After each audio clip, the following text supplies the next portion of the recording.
Everyone tells me family is forever. But when your own sister rewrites your life into her fiction, when strangers cheer her on for your pain, you start to wonder if blood really means anything at all. ChatGPT said, August 3rd was supposed to be the brightest, most perfect day of my entire life. 43 of our closest friends and family, soft jazz humming in the background, the venue glowing just right like something out of a movie. And Emily, my Emily, looked like she had been carved out of a dream. I'd spent years grinding for this, working brutal consulting gigs, sleeping on cold airport benches, taking insultingly low paychecks just to stay in the game. Finally, I had something to show for it. For once, I thought I could stand tall and celebrate. But Bethany? My sister? She saw it differently. She arrived late, ceremony already over. I should have known right then something was off. She walked in wearing this gold, backless dress that screamed high school prom night, not family wedding. No smile, no congratulations, not even a hello. Just grabbed a glass of champagne and slinked off to a corner like she was auditioning for Mysterious Villain of the Year.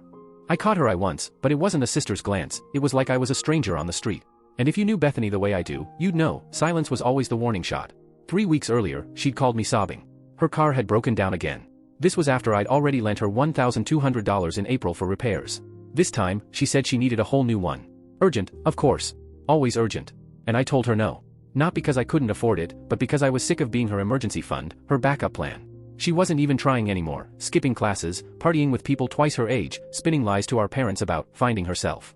She hung up on me without a goodbye, but I didn't think she'd drag that grudge into my wedding day. Foolish me. I always gave her the benefit of the doubt. She waited for her moment. And oh, she chose it perfectly. I stood to give my toast, my chance to thank everyone, to speak about love, about peace, about building a life with someone who makes the chaos quiet. I barely raised my glass before Bethany stood too. For one split second, I thought, stupidly, that maybe she wanted to make a toast of her own. Instead, she hurled her champagne. The glass sailed across the room like she'd practiced the throw. It exploded against the dessert table, spraying bubbles and glass everywhere. It hit the photo frame of me and Emily on a Maui cliff, shattering it into glittering shards. Before anyone could react, Bethany stormed over and shoved the wedding cake with both hands, flipping it like it had personally wronged her. 3 tiers of delicate sugar work, hours of custom flower detailing, toppled and splattered across the floor. The sound of it hitting the ground was worse than a plate smashing, because that sound was my wedding collapsing with it. Then she locked eyes with me. Dead, unwavering. And she screamed, loud enough for people outside the venue to hear. This is what you get for acting like you're better. And then, silence. The kind of silence that eats you alive. I could hear someone's phone buzzing. Guests were frozen, wide-eyed, like maybe this was some kind of performance art, some prank we'd all laugh about later. But it wasn't. My mom? She sprinted toward Bethany like she'd just survived a car crash, wrapping her up in this melodramatic hug. She just needs to let it out, she whispered, as if Bethany was some wounded hero instead of the wrecking ball she really was. Emily's parents stared at me, stared like they weren't sure anymore what kind of family their daughter was marrying into. My best man didn't move.